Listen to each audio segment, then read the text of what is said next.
श्रोतेहो नमस्कार. ऐसी अक्षरे रसिके या कार्यक्रमामध्ये आज आपण ऐकणार आहोत कल्पना पाटकर यांचा ललितबंध. आजचा विषय आहे बाई बाई बाई. आमच्याकडे राणी नावाची मुलगी कामाला होती. नावच राणी, मग काय बोलणार. भांडी घासताना फोन नळावर ठेवून यूट्यूबवर व्हिडिओ बघत तिचं भांडी धुणं सुरू. हे दृश्य बघायचं म्हणजे खरंच ती राणी आणि मी दासी असंच वाटायचं. कधी जेवणार का असं विचारलं तर तिचं भलतंच. दीदी मैं अभी खाके आई हूं, शर्मा भाभी रोज गरम गरम पराठा खिलाती है. हे ऐकल्यापासून मी पण तिला जमेल तेव्हा गरम गरम पोळ्या खायला घालू लागले. शेवटी कॉम्पिटिशन शर्मा भाभीबरोबर आहे ना.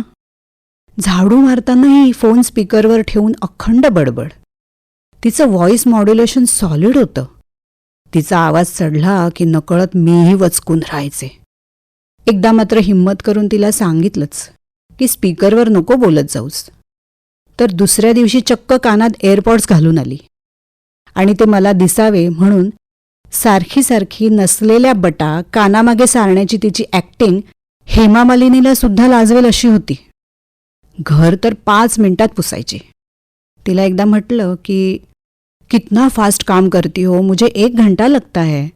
तर म्हणाली, दीदी आप स्लो करते हो, आपसे आपके एक घर का काम नहीं होता, मैं तो 10 घर करके आती हूँ.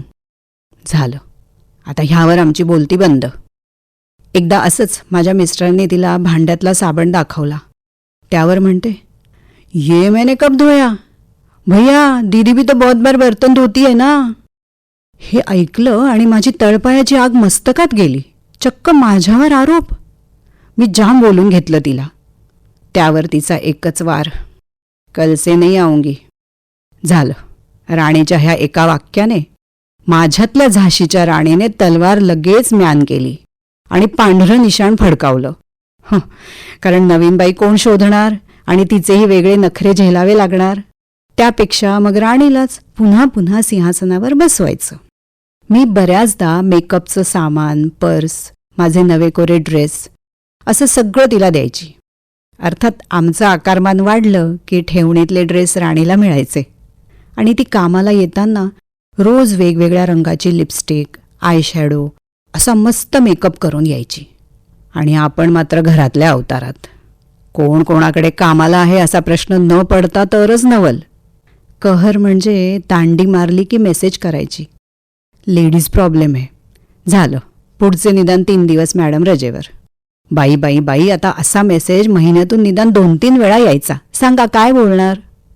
कोणापुढेही माघार न घेणारी बाणेदार गृहलक्ष्मीसुद्धा बाईपुढे नमतं घेतेच. अर्थात काही अपवाद असू शकतात.